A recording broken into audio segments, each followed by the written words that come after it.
안녕하십니까? 저는 교토에서 나가사키까지 800km를 대한민국과 일본의 관계 개선을 위해서 기도하면서 걸어가고 있는 최창규입니다. 이제 후반부에 들어섰습니다. 몸은 힘들지만 얼마 남지 않았다는 안도감도 있고 마지막 마무리를 잘해야 되겠다는 긴장감도 있고 그렇습니다. 오늘은 시모노세키를 지나면서 시모노세키가 역사적으로 우리 근대사에 굉장히 좀 중요한 곳이기 때문에 시모노세키에 대해서 말씀을 좀 드리겠습니다. 우선 제가 오늘 말씀드리고자 하는 현장에서 촬영한 것이 있으니까 잠깐만 보시겠습니다. 저 뒤에 보이는 건물 있죠. 저 뒤에 보이는 건물이 지금 제가 이제 여기 시모노세키에서 그러니까 여기가 시모노세키가 일본의 혼슈섬의 제일 동쪽 끝이죠. 여기서 이제 관몬 대교를 건너거나 관몬 터널을 밑으로 지나가면 규슈 섬으로 연결이 되는 겁니다. 저는 대교를 건너가지 않고 터널로 해서 걸어갈 겁니다. 그런데 가다 보니까 여기 청나라하고 일본하고 청일전쟁을 끝내자는 청나라의 요청에 의해서 조약을 맺는데 시모노세키 조약이라고 하죠. 이 조약을 저 뒤에 보이는 저 건물에서 회담을 해서 사인을 했고, 그래서 이제 1895년 4월 17일 날 저기서 서명을 해가지고 그때부터 이제 청나라는 이 조선에 대한 모든 권리를 박탈을 당하고 일본이 권리를 차지하게 되죠. 시모노세키 조약을 맺은 그 건물이 이제 슌판로라고 해서 그 전에는 그 조약을 맺을 당시에는 요정이면서도 또 숙박시설도 이용을 했었던 곳인데, 실은 저기가 시모노세키가, 여러분 여행을 갔다 오신 분들은 잘 아시겠지만 보고가 유명하죠. 보고. 그 보고를 최초로 요리해서 이렇게 하던 식당이었습니다. 사실은 이 시모노세키가 임진왜란 때도 도요토미 히데요시가 군사들을 여기다 이제 결집 모아놓고 저쪽에 가라스 그쪽에 가면 나고야 성이라고 있었죠. 거기가 이제 우리 조선을 침략하는데 전초기지였었는데, 여기 시모노세키에도 군사들을 많이 모아놓고 있었는데, 그때 여기 뭐 널브러진 게 보고니까 그 군사들이 보고를 먹고 그랬었는데, 그 보고를 잘못 먹으면 죽지 않습니까? 독이 강해서. 그 군사들이 막 죽고 그런 거예요. 그래서 도요토미 히데요시가 앞으로는 이 보고를 먹지 말아라. 그래가지고 물론 일본에서는 그때 소고기도 못 먹었었죠. 도요토미 히데요시가 보고를 못 먹게 한 그 이후로 한 300년 지나서 여러분들이 잘 아시는 이토 히로부미, 그 사람이 여기 야마구치 현 사람이죠. 여기 시모노세키에 와가지고 보고를 먹어보고서는 아주 맛있다고 극찬을 하는 바람에 시모노세키 보고가 더 유명세를 타기도 했다고 그러죠. 이건 뭐 여담이었습니다만은, 그런 보고 요리를 하는 집이 슌판노라는 집인데, 이제 여러분들이 그 배경에서 보신 그 건물이요. 네, 거기에서 이제 시모노세키 조약을 맺습니다. 사실은 우리가 일본하고 조약을 맺은 것이 뭐 여러 차례 있지만 1875년에 운양호 사건이 일어나죠. 일본이 배를 끌고 와서 강화도 부근에서 측량을 한답시고 왔다 갔다 하는데 조선군이 공격을 해서 전쟁이 붙죠. 그래가지고 거기에서 뭐 많은 피해가 나고 이래가지고 나중에 1976년에 그 운양호 사건에 대해서 배상을 받아야 되겠다 해가지고 강화 조약을 맺은 게 강화 조약이죠. 그런데 실제로 그 운양호의 선장도 나중에 고백을 했지만, 우리는 사실은 측량하러 간 게 아니고 전쟁을 하라고 한 거였었다. 그리고 조선군한테 공격한 것도 우리가 먼저 했다 하고서 고백을 했습니다. 그러나 그때는 일본은 그냥 딱 잡아대고 우겼죠. 그래서 그 운양호 사건이 나고 그 다음에 1876년에 2월 달에 강화도 조약을 맺게 되죠. 완전 불평등 조약인 거는 뭐 여러분들 다 배워서 아실 겁니다. 예. 그때 당시에 왜 그렇게 일본이 운양호 사건을 일으켰을까 하는 것은 이제 메이지 유신을 해가지고 그 이와쿠라 사절단이 유럽으로 미국으로 가가지고 많은 걸 배워와서 그걸 이제 정책으로 피는 과정에서 이제는 침략 전쟁을 통해서 부국 강병을 이루어야 되겠다. 중앙 집권은 이제 해놨으니까, 그러니까 이제 부국 강병을 이루어야 되겠다.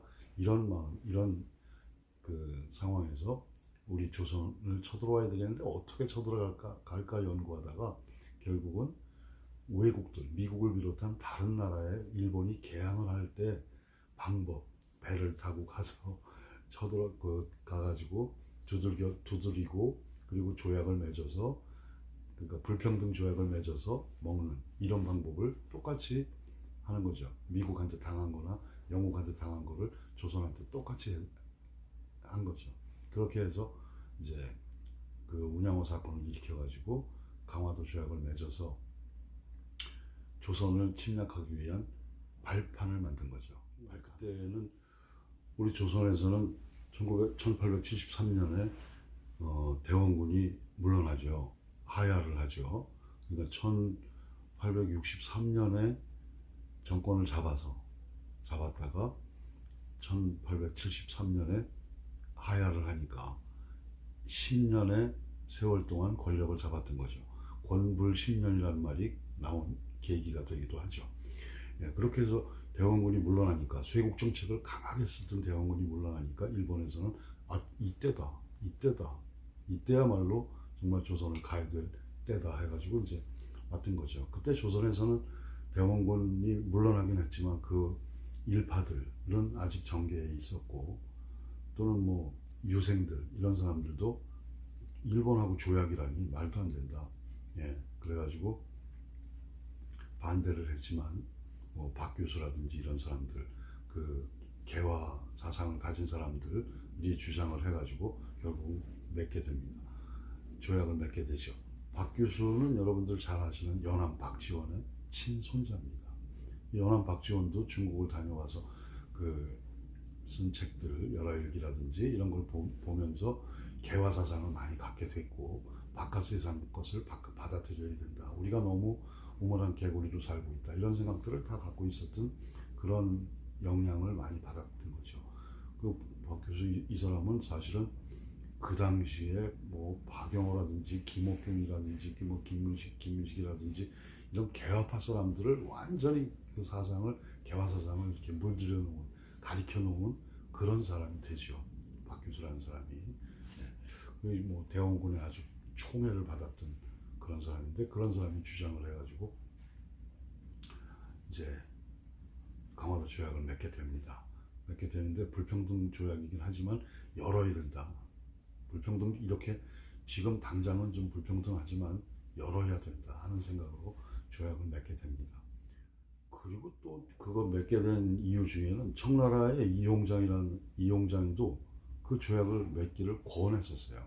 예, 그리고 고종 임금도 민비하고는 다르게 개항을 아버지가 쇄국했던 것을 좀 반대하고 개방을 해야 된다고 고종도 생각을 하고 있었죠. 그래서 이제 결국은 그 강화도 조약을 맺고 이렇게 하게 된 거죠. 그 강화도 조약 내용은 뭐 조항이 있지만 12개인가 있지만은, 그냥 중요한 것은 우리 그 해안이라든지 이런 데 우리 일본 사람들이 왔다 갔다 하는데 뭐 위험한 요소가 많으니까 우리가 해양을 좀 침략하겠다, 이런 거 사실은 다 핑계죠. 이제 해양을 조사해 가지고 우리나라를 먹기 위한 그런 준비를 하는 거였었죠. 그리고 이제 자기네 일본인들이 와가지고 여기 조선에 와가지고 뭐 장사를 하거나 뭐 이럴 때 전혀 누구도 간섭하지 말아라. 이거 무슨 얘기겠습니까? 어떻게 간섭을 안 합니까? 근데 간섭하지 말아라. 이렇게 하는 게 이제 주된 내용이고요. 이제 이렇게 되면서 이 강화도 지역이 그래서 조선 침략하는데 아주 그 시발점이 되었다. 이렇게 보시면 되죠. 그리고 이제 이것이 뭐 한 6개월 있다가 또 그 후속 조치를 또 취합니다. 일본 화폐도 이 조선에서 같이 이게 사용할 수 있게 이렇게 하자. 이것은 또 뭐예요? 그러니까 화폐를 같이 쓴다. 경제를 침투하는 거죠. 경제적으로 침투를 해 들어오겠다는 얘기죠.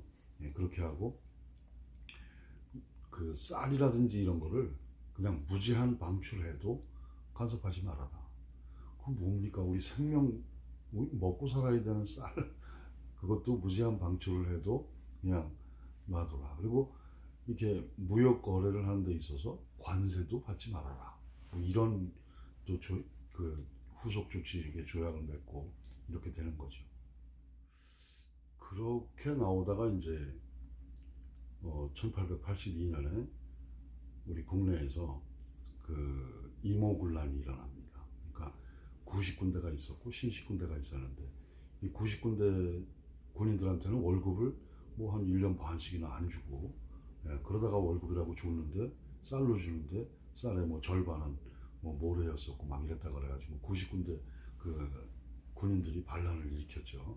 물론 그때 이제 대원군을 찾아가가지고 대원군을 이렇게 앞에 세우고 이렇게 하고 그랬지만 또 민비는 또 외세를 끌어들여가지고 일본이 그때 와가지고 이모군란을 평정을 해줬죠. 예, 그래가지고 또 그것에 대한 보상을 받아야 되겠다. 일본이 또 전쟁을 하는 그 평정을 하는 가운데 피해를 입었으니 보상을 받아야 되겠다. 이래가지고 이제 제물포 조약을 맺게 되죠. 예, 그것도 역시 완전히 불평등 조약입니다. 예, 그래서 그때는 이제 전쟁 배상금으로 5만 원을 내라. 그리고 이제 제일 중요한 것은 일본 공사관이 있죠. 여기 그 한양에 일본 공사관이 있는데 거기에다가 군사를 경비 목적으로 군사를 주둔을 시켜야 되겠다. 이렇게 해서 군대가 들어옵니다. 그러니까 일본 군대가 공식적으로 들어와서 거기 주둔을 하게 되는 거죠. 예, 이건 뭐 완전히 거의 남의 나라 수도에, 예, 군인이 들어와서 이렇게 자기네 나라 공사관을 지킨다는 의미가 있지만 군대가 주둔한다는 것은 좀 심각한 문제였었죠. 그 다음에 이제 이모군란테 피해를 입은 일본이 피해를 입었으니 사과하는 뜻으로 수신사를 파견해라, 이런 얘기를 합니다. 그래서 사실은 수신사가 가죠. 이제 박영호라든지 박영효라든지 뭐 김민식이라든지 김옥균이라든지 민영익이라든지 뭐 여럿이 갑니다. 15명 정도가 가죠. 그때 일본에서는 완전 국빈 대접을 해줍니다. 한 석 달 정도, 한 100일 정도 일본에 가서 머물렀는데 완전 국빈 대접을 해주면서 그 경비 일체를 다 일본에서 대죠. 그리고 후한 대접을 해주면서 그 사람들한테 완전히 그 친일적인 개화 사상을 이렇게 넣어주는 거죠. 예, 그리고 5만 원 그 배상 문제도 그거 10년 있다가 10년 동안 분납하게 해줄게. 뭐 이러면서 또는 니네 돈 필요하지. 그래가지고 돈도 빌려줍니다. 그때 뭐 한 17만 원인가요? 17만 엔.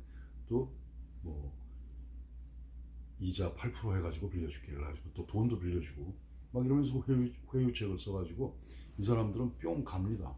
예, 일본한테. 그리고 돌아와서 자기네들이 일본이 뒤에 있어 자기네들을 도와주니까 우리가 개화를 해야 되겠다. 그래가지고 일으킨 게 갑신정변이죠. 84년도에. 그렇게 하고 또 조약이 이제 그 다음에 뭐 또 중요한 조약이 뭐가 있냐면 1885년인가요? 그 천진에서 일본하고 청나라하고 맺은 천진조약. 그것도 조선에 대해서 간섭하지 마라. 그리고 조선의 군대를 이렇게 들여보낼 때는 서로 통보를 해서 같이 들어가자. 이런 식입니다. 아니 우리나라를 놓고 지네들이 군대를 보내든지 우리한테 허락을 받아야지. 지네들 둘이서 합의를 한 겁니다. 청나라하고 일본하고. 예, 그런 조약도 또한 있었고, 그리고 이제 10년 뒤에 1895년에 이제 시모노세키 조약을 통해서 청나라는 완전히 조선에서 이제 빠지게 되고 일본이 독점을 하게 되는 거죠. 그러니까 우리는 그때부터 오늘의 이런 아픈 역사가 이제 싸게 트고 커져나가기 시작을 했던 거죠. 그래서 1895년에 그렇게 해서 시모노세키 조약 맺고, 그 다음에 이제 1895년 10월 달에 민비 시해 사건이 나죠. 예, 일본에서는 이제 우리나라의 그 통신망을 잡기 위해서 그 애썼는데, 그때 이제 명성황후, 나중에 명성황후였던 그 민비가 반대를 하죠. 일본에서 그렇게 하는 것은 반대하겠다 그래가지고 결국은 일본에서 그 민비 시해 사건, 을미사변이라고 그러죠. 을미사변이 일어나게 됐던 거죠. 예. 그렇게 하고 이제 그러고서 한 10년 동안은 좀 뜸했습니다. 어떤 게 없었습니다. 그래가지고 막 그때 고종은 이제 을미사변 끝나고 나서 자기한테도 어떤 일이 있을까 해가지고 러시아 공사관으로 도망을 가죠. 아관 파천이라고 그러죠. 도망을 갔다가 나와가지고 1897년에 대한제국을 세우죠. 그러니까 별로 이렇게 뭐 일본에서 간섭도 없었고 외국에서 간섭이 없었어요. 그래가지고 대한제국 선포를 하고 나오다가 1905년에 조선 통감부가 생기고 을사늑약을 체결하고 나서 이제 외교권 다 뺏기고, 그리고 이제 조선 통감부가 생겨서 이토 히로부미가 초대 총감이 돼가지고 이제 이따가 1910년에 병합을 하게 되는 이런 과정으로 가는 겁니다. 그래서 여기 시모노세키에서 이렇게 가만히 생각을 해보면, 왜 우리나라는 그렇게 약했었나? 왜 우리나라 땅을 가지고 너희들 둘이서 청나라 일본 둘이서 이렇게 조약을 맺고 해가지고 니네들 둘이 양해하에 우리나라를 난도질을 쳤나, 이런 생각을 하면 그네들이 밉기도 합니다. 청나라나 일본이 밉기도 하지만 우리나라도 좀 밉습니다. 그럴 때 보면 백성들을 책임지지 못하는 정부, 과연 백성들은 누굴 믿고 살아야 되는 상황입니까? 오늘날에도 뭐 똑같은 일이 벌어지고 있을 경우도 있습니다만은 참 좀 안타까운 일입니다. 백성들은 배부르고 등 따시면 아무 얘기 안 하고 잘 삽니다. 그런데 위정자들이 그런 착한 백성들을 책임져 주지 못할 때 참 암담한 일이 벌어지고, 암담한 일을 누가 겪어야 되느냐? 무고한 백성들이 겪어야 되는 게 참 문제죠. 그래서 제가 시모노세키를 이렇게 지나가면서 이런 생각을 한번 해봤습니다. 다시는 이런 일이 없기 위해서 우리는 힘을 키워야 되는구나. 그런데 지금 2020년 우리나라, 글쎄요, 조금 걱정되기도 합니다. 제가 시모노세키를 지나면서 이렇게 뭐 두서없이 그 강화도 조약, 제물 보조약 뭐 이런 조약에 대해서 몇 가지 말씀을 드렸는데요. 여러분들 다 아시는 내용이지만 한 번쯤은 되새겨 보시고 참고하시고, 그때나 지금이나 똑같이 역사는 반복된다는 거, 어쩌면 이게 이렇게 똑같이 반복이 되는지 참 좀 희한합니다. 네. 여러분, 우리나라가 잘 되고 잘 이렇게 우리 후손들이 잘 사는 나라를 우리가 물려주기 위해서는 우리가 좀 더 노력해야 됩니다. 지금 사회주의에 가깝다, 뭐 어떤 정부이다, 이런 얘기 막 국론이 분열되고 막 이러고 있는데요. 어떻게든지 하여튼 하루라도 빨리 이렇게 정상화가 돼서 그동안 여태까지 70년 동안 쭉 성장해왔던 이런 우리나라가 다시 되기를, 인간의 힘으로는 조금 힘든 것 같습니다. 여러분, 우리 같이 기도하시죠. 이럴 때 기도를 하셔야 되는 것 같습니다. 그래서 제가 기도를 하고 있는 겁니다. 대한민국과 일본과 대한민국이 잘 지내면, 가깝게 지내면 서로에게 얼마나 좋은 일들이 많은지 이것을 깨닫게 해주십사 기도를 하면서 가고 있습니다. 이제 며칠 안 남은 걸음 긴장하고 사고 없이 갈 수 있도록 노력하겠습니다. 여러분, 안녕히 계십시오.